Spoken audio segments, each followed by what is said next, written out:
Hello बच्चों, तो आज हम आपके सामने लाए हैं क्लास 10th का चैप्टर नंबर 15 है हमारा पर्यावरण। ठीक है, और इस टॉपिक में हम जो डिस्कस करने वाले हैं वो प्रश्न होंगे 2009 से 23 तक। जितने सारे प्रश्न हैं वो सारे प्रश्न इसमें डील किए गए हैं, क्योंकि ये सारा क्वेश्चन इम्पोर्टेंट है। ठीक है, क्यों इम्पोर्टेंट है? क्योंकि 2009 से लेकर 2023 तक कभी न कभी एग्ज़ाम में क्वेश्चन पूछे गए हैं, और यदि आप इन सारे प्रश्नों को अब एक बार देख के एग्ज़ाम में जाएंगे तो इतना हम गारंटी देते हैं कि एग्ज़ाम में एक क्वेश्चन आना कन्फर्म है। ठीक है, क्योंकि बहुत सारे प्रश्न क्या हैं, रिपीटेड भी हैं। ठीक है, तो चलिए शुरू करते हैं और समझते हैं हमारा पर्यावरण। आपके सामने पहला क्वेश्चन है, जैव विविधता का विशिष्ट स्थल क्या है? जैव विविधता, देखिए एनसीईआरटी पढ़ेगा तो एकदम टू दी पॉइंट, तो एकदम पहला ही लाइन में लिखा हुआ है, और इसका लिखा हुआ है किताब में वन लिखा हुआ है। ठीक है, तो वन को ही जंगल कहा गया है, तो आप जंगल भी लिख सकते हो और वन भी। ठीक है, तो इसका आंसर क्या होगा? वन। मतलब जैव विविधता का विशिष्ट स्थल क्या है? वन।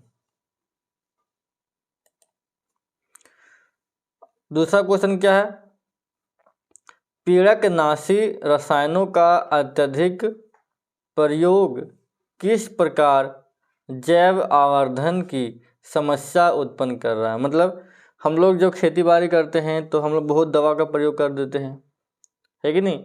तो दवा का प्रयोग करने से क्या हो रहा है, बोल रहा है किस प्रकार से जैव आवर्धन की समस्या उत्पन्न कर रहा है। देखिए इसका आंसर हमारे पास इस प्रकार है, ये हमारा आंसर है। पहला पॉइंट में है कि विभिन्न फसलों को रोग एवं पीड़कों से बचाने के लिए पीड़कनाशक एवं रसायनों का अत्यधिक प्रयोग करते हैं। बात सही कि जब खेती बाड़ी होता है, फसल को में जब रोग पड़ जाता है तो हम लोग क्या करते हैं, उससे बचाने के लिए दवा का प्रयोग करते हैं। ये रसायन बहकर मिट्टी में अथवा जल स्रोतों में चले जाते हैं। मिट्टी से इन पदार्थों का पौधों द्वारा जल एवं खनिजों के साथ साथ अवशोषण हो जाता है तथा जलाशयों से यह जलीय पौधों में एवं जंतुओं में प्रवेश करता है। मतलब जब हम खेत में रसायन का प्रयोग करते हैं, जब खेत पटाते हैं तो पानी के सब बह जाता है। ठीक है, और बहने के साथ साथ क्या होता है, ये पौधे द्वारा भी अवशोषित किया जाता है और जलाशयों के द्वारा जलीय पौधों या जंतुओं में भी प्रवेश कर जाता है। ठीक है, क्योंकि देखो, और उसके बाद जब उस पौधे को हम लोग खाते हैं, है कि नहीं, उस पौधे को हम लोग क्या करते हैं, खाते हैं। यह केवल एक तरीका है जिससे वे आहार द्वारा, ठीक है, आहार द्वारा श्रृंखला में प्रवेश करते हैं, क्योंकि ये पदार्थ अजैव निम्नीकृत हैं और ये प्रत्येक कोशीय स्तर पर उत्तरोत्तर संग्रहित होते हैं। क्योंकि किसी भी आहार श्रृंखला में मनुष्य शीर्षस्थ है, इसलिए मनुष्य के शरीर में सबसे ज़्यादा होता है, जैव आवर्धन मनुष्य में सबसे ज़्यादा होता है। ठीक है, तो सिंपल भाषा में समझना है कि जब हम खेतों में दवा का प्रयोग करते हैं तो पानी के साथ बह जाता है, वो पौधों के द्वारा अवशोषित कर लिया जाता है, प्लस में जलाशयों में जलीय जीव और पौधों द्वारा अवशोषित किया जाता है, और उन पौधों को, उन जीवों को मनुष्य और अन्य जीव खाते हैं, और मनुष्य उसमें सबसे शीर्ष पर रहता है, इसलिए इसका जो प्रभाव होता है मनुष्यों में सबसे ज़्यादा होता है। ठीक है, अतः हमारे शरीर में यह रसायन सर्वाधिक मात्रा में संचित हो जाता है, जिसे जैव आवर्धन कहते हैं। यही कारण है कि हमारे खाद्य में गेहूं अथवा चावल, सब्जियां, फल अथवा मांस में पीड़क रसायन के अवशिष्ट विभिन्न मात्रा में उपस्थित होते हैं। उन्हें पानी से धोकर अथवा अन्य प्रकार से अलग नहीं किया जा सकता है, क्योंकि ये सारा जो होता है उसमें संग्रहित हो जाता है, अब सोचेंगे कि पानी से धो देंगे तो साफ हो जाएगा, तो ऐसा संभव नहीं है, क्योंकि वो अब उसके अंदर में समाहित हो चुका है। तो उसको हम लोग खाएंगे तो खाने के बाद हमारे शरीर में वो चला जाता है। ठीक है। क्वेश्चन नंबर 3, पारेतंत्र क्या है? इसके विभिन्न घटकों का नाम बताना है। तो पारेतंत्र का मतलब होता है कि जैव और अजैव घटकों का एक संग्रह। देखो, कहता है प्रकृति में जीवों के विभिन्न समुदाय एक साथ रहते हैं, बात सही है, और परस्पर एक दूसरे के साथ साथ अपने भौतिक पर्यावरण के साथ साथ एक पारिस्थितिक इकाई के रूप में अन्योन्य क्रिया करते हैं, जिसे पारेतंत्र कहते हैं। हमारे प्रकृति में जो जीव होते हैं आपस में एक दूसरे के साथ क्या करते हैं? परस्पर संबंधित होते हैं और वे आपस में अन्योन्य क्रिया करते हैं, जिसे पारेतंत्र कहते हैं। पारेतंत्र का मतलब होता है जैव और अजैव घटकों का एक सम्मिलित रूप होता है कि नहीं। और इसके जो घटक होते हैं, जैव में पेड़ पौधे और अजैव में मिट्टी हो गया, सूर्य हो गया और बहुत सारा। ठीक है। एक पारेतंत्र में प्रत्येक जीव की अपनी एक भूमिका होती है। एक पारेतंत्र में जो भी जीव होता है, हर जीव का एक अपना भूमिका होता है। ठीक है। उदाहरण के लिए एक छोटा सा पोखर, जंगल, तालाब, झील, ये सब क्या है? प्राकृतिक पारेतंत्र है। उद्यान, खेत, ठीक है, बगीचा इसको बोलते हैं उद्यान को, ये सब क्या है? मानव निर्मित है। ठीक है। तो ये सब घटक क्या है? घटक के बारे में बात, जैव और अजैव घटक। ठीक है। प्राकृतिक पारेतंत्र, तालाब हो गया, पोखर हो गया, जंगल हो गया, झील हो गया, ये सब क्या? प्राकृतिक पारेतंत्र है। और खेत हो गया, बगीचा हो गया, ये सब क्या है? मानव निर्मित पारेतंत्र है। क्वेश्चन नंबर 4, ओजोन परत का क्षय चिंता का विषय है। इसकी क्षतिपूर्ति को सीमित करने के लिए क्या उपाय किए गए? देखो, ओजोन परत समताप मंडल में पाया जाता है और वह करता क्या है? सूर्य से आने वाले पराबैंगनी किरणों को रोकता है। ठीक है। क्योंकि वे किरणें बहुत ही हानिकारक हैं, तो उसी के बारे में यहाँ पे डिस्कस किया गया है। ऑक्सीजन के 3 परमाणु के मिलाने से ओजोन का निर्माण होता है। यह समताप मंडल में होता है। देखो, O2 है, यूवी रे आया, O+O। अब फिर क्या है? O2 को O से फिर रिएक्शन कराएं तो क्या बन गया? O3, जिसको ओजोन कहा गया। ठीक है। कहता है कि हमारे लिए ओजोन एक घातक विष है, लेकिन यह वायुमंडल के ऊपरी सतह स्तर में या सूर्य से आने वाले पराबैंगनी विकिरण से पृथ्वी की सुरक्षा प्रदान करता है। सूर्य से आने वाला जो हानिकारक किरणें होती हैं, उन्हें क्या करता है? सुरक्षा प्रदान करता है। यह पराबैंगनी विकिरण जीवों के लिए अत्यंत हानिकारक है। जैसे यह गैस मानव में त्वचा का कैंसर उत्पन्न करता है, यह तापमान में परिवर्तन करता है, प्रकाश संश्लेषण की क्रिया में मंद कर देता है, जलीय जीवों और पदार्थों पर प्रभाव डालता है, फसलों को भी प्रभावित करता है। ये सब क्या है? उनके कारण से होने वाले प्रभाव हैं। उपाय क्या कर सकते हैं? सिर्फ पेड़ लगा सकते हैं। जब पेड़ लगा देंगे तो हमारा जो वातावरण है, वायुमंडल है, हमारा जो पृथ्वी है, उस संतुलित रहेगा। ठीक है। क्लोरोफ्लोरोकार्बन का प्रयोग कर सकते हैं। गाड़ियों में CNG गैस का प्रयोग कर सकते हैं। प्लास्टिक का कम से कम उपयोग कर सकते हैं। तो इन सारे प्रयोगों मतलब उपाय से हम अपने पर्यावरण को संतुलित कर सकते हैं, ओजोन से होने वाले प्रभाव को रोक सकते हैं।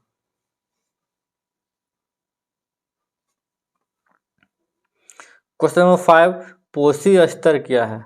एक आहार श्रृंखला का उदाहरण देना है। ठीक है। पोषी स्तर माने आहार श्रृंखला का प्रत्येक चरण कह सकते हैं, प्रत्येक कड़ी क्या कहलाता है? पोषी स्तर। जीवों का एक रैखिक अनुक्रम होता है जिसमें पोषक तत्व और ऊर्जा एक जीव से किसी अन्य जीव में हस्तांतरण होता है आहार श्रृंखला कहलाता है। ठीक है। माने जो ऊर्जा होता है, ऊर्जा क्या होता है? एक जीव से दूसरा जीव में, फिर उसे दूसरा जीव में, इस प्रकार से स्थानांतरित होता रहता है ऊर्जा, जिसे हम आहार श्रृंखला के नाम से जानते हैं। लेकिन अब कहावत से कहा था कि आहार श्रृंखला का प्रत्येक चरण ऊर्जा तो गया, और उस आहार श्रृंखला का प्रत्येक चरण क्या कहलाता है? पोषी स्तर कहलाता है। जैसे घास, घास फूस को कौन खाया? टिड्डा खाया। टिड्डा कौन खाया? मेढक खाएगा। मेढक को कौन खाएगा? सांप खाएगा। सांप को कौन खाएगा? गिद्ध खा लेगा। तो एक क्या है? पोषी स्तर है, जिसमें विभिन्न चरण हैं, ठीक है। और घास खाने के बाद ऊर्जा मिला किसको? टिड्डा को। टिड्डा का ऊर्जा कहाँ गया? मेढक में। मेढक का ऊर्जा सांप में। सांप में उसके बाद गिद्ध में। तो उदाहरण था। तो सिंपल भाषा में कि आहार श्रृंखला का प्रत्येक चरण, प्रत्येक कड़ी क्या कहलाता है? पोषी स्तर। क्वेश्चन नंबर आगे है, पारितंत्र में अपमार्जक की क्या भूमिका? अपमार्जक अपने सूक्ष्म जीव कह सकते हैं, ठीक है। उसका क्या भूमिका है? तो देखो, पारितंत्र में जीवाणुओं तथा अन्य सूक्ष्म जीव अपमार्जकों का कार्य करते हैं। ये पेड़ पौधों एवं जीव जंतुओं के मृत शरीरों पर आक्रमण कर जटिल कार्बनिक पदार्थों का सरल पदार्थ में बदलता है। मतलब सूक्ष्म जीव जटिल पदार्थ को सरल कार्बनिक पदार्थ में बदल देता है, ठीक है, जिससे हमारा वातावरण स्वच्छ रहता है। आगे है, इसी प्रकार कचरा, जैव जैसे सब्जियां हो गया, फल के छिलके हो गया, जंतुओं के मल मूत्र हो गया, पेड़ पौधे के सड़े गले पदार्थ हो गए, भाग हो गए, अपमार्जक द्वारा ही टूट जाते हैं, विघटित हो जाते हैं। इस प्रकार पदार्थों के पुनः चक्रण में अपमार्जक सहायक करता है और वातावरण स्वच्छ होता है। हम लोग खाना बनाते हैं घर में, जितना छिलका होता है, खेतों में पेड़ पौधे गल जाते हैं, सड़ जाते हैं, जिससे हमारा क्या होता है? वातावरण स्वच्छ हो जाता है। और ऐसा क्यों होता है? अपमार्जक के कारण, सूक्ष्मजीव के कारण। खेतों में मलमूत्र होते हैं, वो सारा ऐसे अपघटित होकर मिट्टी बन जाता है। ऐसा क्यों होता है? अपमार्जक के कारण। हमारा वातावरण पूरा गंदगी से भरा हुआ रहता है, तो स्वच्छ हो जाता है। कैसे होता है? सूक्ष्मजीव के कारण। एक उदाहरण बताते हैं। पहले के समय में घरों में बाथरूम नहीं हुआ करता था, लोग बाहर जाते थे, तो स्वच्छ कैसे होता था? अपमार्जक के कारण। अब सबके घर में शौचालय हो गया है, तो दिक्कत नहीं है। लेकिन पहले शौचालय नहीं था, तो सभी लोग बाहर में जाते थे शौच क्रिया के लिए। तो हमारा वातावरण स्वच्छ कैसे होता था? अपमार्जक के कारण, क्योंकि अपमार्जक जटिल पदार्थ को सरल पदार्थ में बदल देता था, ठीक।